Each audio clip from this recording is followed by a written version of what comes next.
بسم اللہ الرحمن الرحیم۔ تاریخ اسلام میں ایک ایسی عظیم المرتبت خاتون کا نام افق فضل و کمال پر جگمگا رہا ہے کہ جس کی شخصیت اعلیٰ ترین اخلاقی فضائل کا کامل نمونہ ہے۔ ایسی خاتون کہ جس نے اپنے نرم و مہربان دل کے ساتھ مصائب کے بارے گراں کو تحمل سے برداشت کیا، لیکن ان کی عزم محکم حق اور حقیقت کے دفاع کی راہ میں ذرا برابر متزلزل نہ ہوا۔ سانحہ کربلا کے بعد یزید کو لگام ڈالنے والی ہستی حضرت سیدہ زینب رضی اللہ تعالی عنہا ہیں، جنہوں نے اپنی زندگی حیات طیبہ اسلام اور اس کے حقیقی اقتدار کے تحفظ میں گزار دی۔ سلام ہے اس باعظمت خاتون پر کہ جس نے اپنے خطبوں سے اپنے دور میں ناانصافی کی بنیادوں کو ہلاک کر کے رکھ دیا۔ حضرت زینب سلام اللہ علیہا کے مقام مدفن اور وفات و شہادت کے سلسلے میں مختلف روایات ملتی ہیں، جسے آج کی ویڈیو میں مستند حوالوں کے ساتھ ذکر کیا جائے گا۔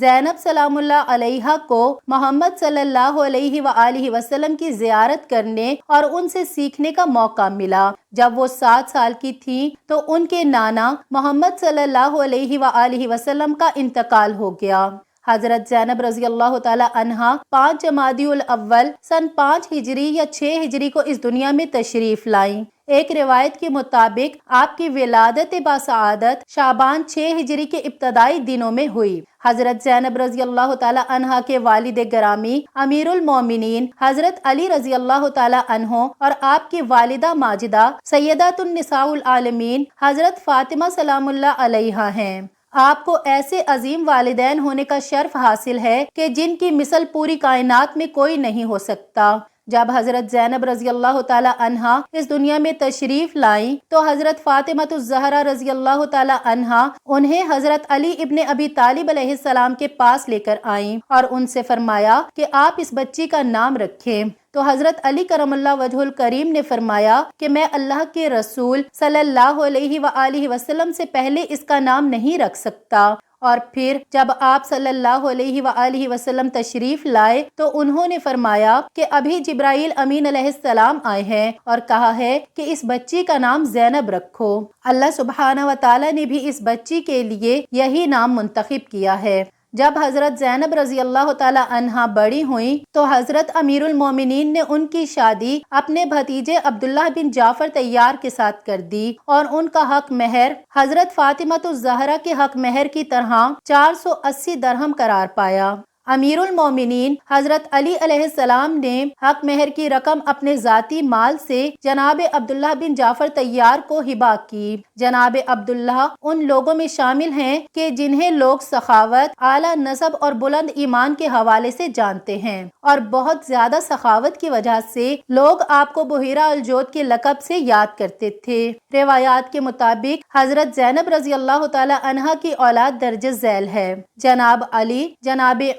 جناب عباس اور جناب ام کلثوم۔ حضرت زینب رضی اللہ تعالی عنہا کے بیٹے جناب علی کو تاریخ میں زینبی کے نام سے بھی یاد کیا جاتا ہے۔ خدا نے انہیں کثیر اولاد عطا کی اور ان کی نسل اب تک باقی ہے۔ جناب اون کربلا کے میدان میں امام حسین علیہ السلام اور اسلام کی نصرت کرتے ہوئے شہید ہوئے اور امام حسین علیہ السلام کی قبر اقدس کے ساتھ گنج شہداء میں دفن ہوئے۔ حضرت زینب رضی اللہ تعالی عنہا نے ایسے پاک و طاہر گھر میں پرورش پائی کہ جس میں ذکر خدا اپنے عروج و معراج کی منزلوں کو چھوتا اور صالح اعمال اپنی ادائیگی کے حق کو پاتے، جس میں حضرت علی رضی اللہ تعالی عنہ کے علم و حکمت کی سرپرستی ہوتی، جہاں حضرت فاطمہ الزہرا کے لطف و کرم کا سایہ رہتا اور جہاں جوانان جنت کے سرداروں کی ہر وقت مجلس نصیب ہوتی۔ ایسے عظیم گھر میں تربیت و پرورش پانے والی شخصیت کا حق یہی ہے کہ وہ ہر کمال کے اعلیٰ ترین مراتب پر فائز ہو۔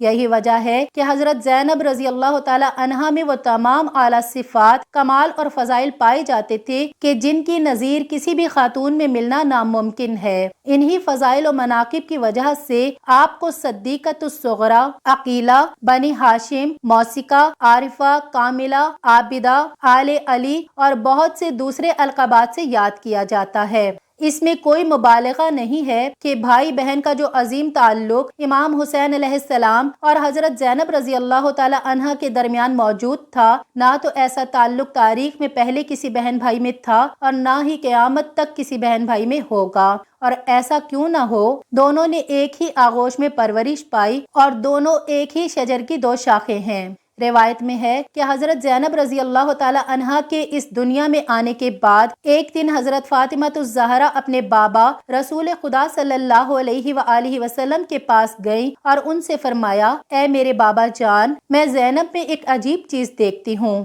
تو رسول اللہ صلی اللہ علیہ وآلہ وسلم نے فرمایا کہ وہ چیز کیا ہے؟ تو حضرت فاطمہ الزہرا رضی اللہ تعالی عنہا نے فرمایا کہ جب تک حسین گھر نہیں آ جاتا زینب روتی رہتی ہے، اور جب حسین گھر آ جائے تو زینب اپنے بھائی حسین کی طرف رخ کر لیتی ہے اور دیر تک اپنے بھائی کو دیکھتی رہتی ہے۔ جب رسول خدا صلی اللہ علیہ وآلہ وسلم نے یہ بات سنی تو انہوں نے رونا شروع کر دیا اور فرمایا کہ مجھے جبرائیل امین علیہ السلام نے ان مصائب کے بارے میں بتایا ہے کہ جو حسین اور زینب پر ڈھائے جائیں گے۔ حضرت زینب رضی اللہ تعالی عنہا نے کربلا، کوفہ و شام اور مدینہ میں جن مصائب کا مکمل ثابت قدمی اور شجاعت سے سامنا کیا، ان مصائب کا سامنا کرنے سے پہاڑ ریزوں میں تبدیل ہو جاتے ہیں اور سمندر قطروں کی شکل اختیار کر جاتے ہیں، لیکن حضرت زینب رضی اللہ تعالی عنہا اسلام کی حفاظت و بقا کے لیے قربانیاں دینے سے ذرا برابر بھی نہ گھبرائیں اور اپنے بھائی کا بے سر لاشا ہاتھوں میں لے کر آسمان کی طرف منہ کر کے فرماتی ہیں، اللہم تقبل منا ھذا القربان، اے اللہ تو ہماری اس قربانی کو قبول فرما۔ حضرت زینب رضی اللہ تعالی عنہا کے زہد و تقوی اور عبادت کے بارے میں تاریخ یوں بیان کرتی ہے، حضرت زینب رضی اللہ تعالی عنہا نے کائنات کے مشکل ترین دنوں اور کربلا و شام جیسے مصائب میں بھی کبھی اپنی نماز تہجد کو بھی قضا نہیں کیا تھا۔ فاضل قائنی لکھتے ہیں کہ حضرت امام سجاد علیہ السلام فرماتے ہیں کہ شام جاتے ہوئے میری پھپھی زینب رضی اللہ تعالی عنہا نے راستے کے تمام تر مصائب کے باوجود اپنی نماز تہجد تک قضا نہ کی۔ ایک دن میں نے دیکھا کہ میری پھپھی بیٹھ کر نماز پڑھ رہی ہیں، تو میں نے ان سے بیٹھ کر نماز پڑھنے کا سبب پوچھا تو انہوں نے فرمایا کہ میں بھوک اور کمزوری کی شدت کی وجہ سے بیٹھ کر نماز پڑھ رہی ہوں۔ اس کی وجہ یہ تھی کہ اسیران کربلا کو ظالم جو کھانا دیتے تھے وہ انتہائی کم ہوتا تھا، جس کی وجہ سے بی بی زینب اپنا کھانا بھی بچوں میں تقسیم کر دیتی تھیں۔ روایات میں مذکور ہے کہ جب حضرت زینب رضی اللہ تعالی عنہا اپنے بابا کے ساتھ کوفہ میں رہتی تھیں تو اس وقت اپنے گھر میں عورتوں کو قرآن کی تفسیر پڑھاتی تھیں۔ حضرت زینب رضی اللہ تعالی عنہا کے پردہ کا یہ عالم تھا کہ یقی مازنی کہتا ہے کہ میں مدینہ میں حضرت امیر المومنین کے پڑوس میں رہتا تھا، لیکن خدا کی قسم نہ تو میں نے کبھی حضرت زینب رضی اللہ تعالی عنہ کو دیکھا اور نہ ہی کبھی ان کی آواز سنی۔ جب حضرت زینب رضی اللہ تعالی عنہا اپنے نانا رسول صلی اللہ علیہ وآلہ وسلم کی قبر کی زیارت کے لیے جاتی تو رات کے وقت زیارت کے لیے گھر سے نکلتی اور ان کے دائیں طرف حضرت امام حسن ہوتے اور بائیں طرف حضرت امام حسین ہوتے اور ان کے آگے آگے حضرت امیر المومنین خود چلتے، اور جب وہ قبر کے قریب پہنچتے تو حضرت امیر المومنین آگے بڑھ کر چراغ کو بجھا دیتے۔ ایک دفعہ حضرت امام حسن نے اپنے بابا سے چراغ بجھانے کا سبب دریافت کیا تو امام نے فرمایا کہ میں نہیں چاہتا کہ کسی کی نظر تمہاری بہن زینب پر پڑے۔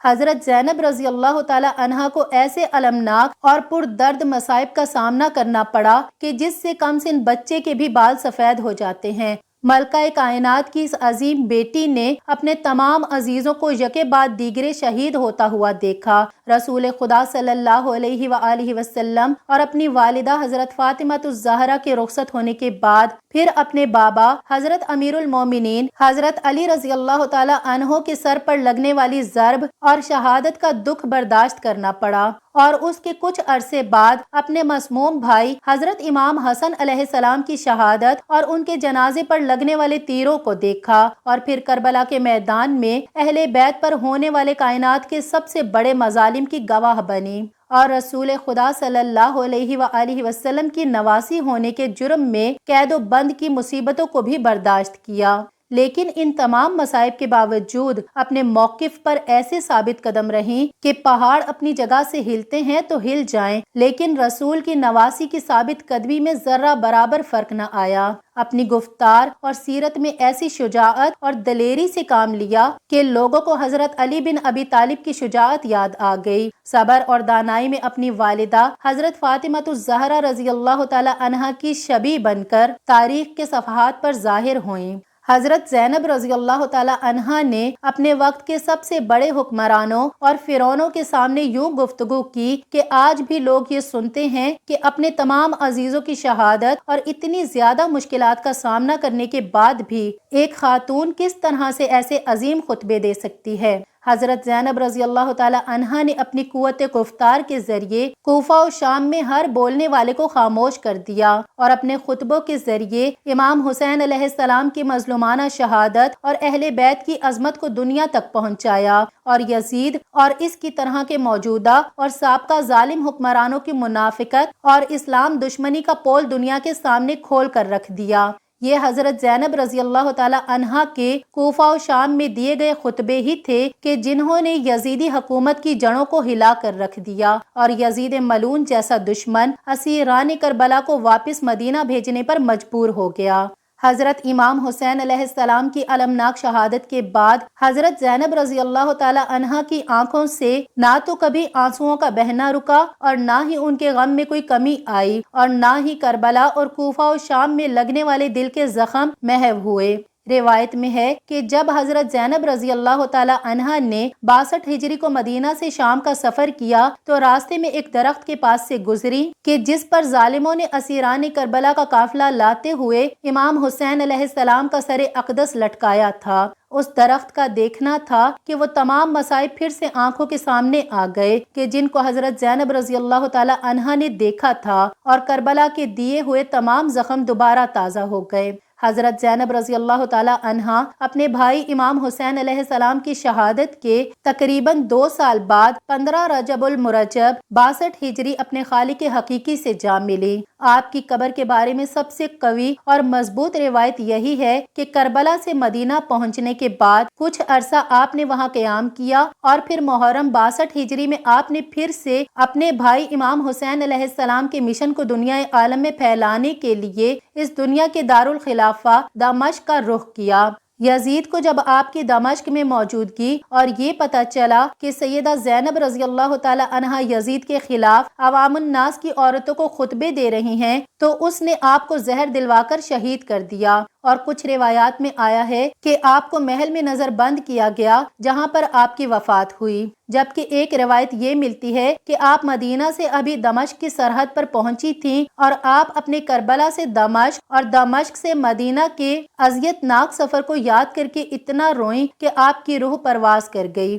اس لیے دمشق میں موجود شام میں ہی آپ کو دفنایا گیا۔ اور کچھ روایات میں یہ بیان کیا جاتا ہے کہ آپ کی وفات مدینہ میں ہوئی کیونکہ آپ کربلا سے واپس مدینہ آئیں اور تا حیات وہیں رہیں۔ لیکن اس قول کو اس جواب کے ساتھ رد کیا جاتا ہے کہ اگر آپ کی قبر مدینے میں ہوتی تو یقیناً اس کا کوئی نشان ہوتا، اس لیے کہ آپ کی شخصیت کوئی معمولی شخصیت نہیں تھی کہ آپ کی قبر کی طرف کوئی توجہ نہ کرتا اور کوئی زیارت کو نہ جاتا اور قبر مخفی رہ جاتی۔ اس وجہ سے اس قول کو رد کیا جاتا ہے۔ اللہ سبحانہ و تعالیٰ سے دعا ہے کہ وہ ہم سب کو اہل بیت کا بغض رکھنے والوں سے دور رکھے اور بروز قیامت ہمارا ٹھکانہ بھی وہیں ہو جہاں حضرت سیدہ زینب سلام اللہ علیہا ہیں۔ اے اللہ، ہمیں ہماری نسلوں کو رسول اللہ صلی اللہ علیہ وآلہ وسلم اور ان کی آل کی سچی غلامی نصیب فرما اور ہمارا خاتمہ ایمان پر فرما، آمین یا رب العالمین۔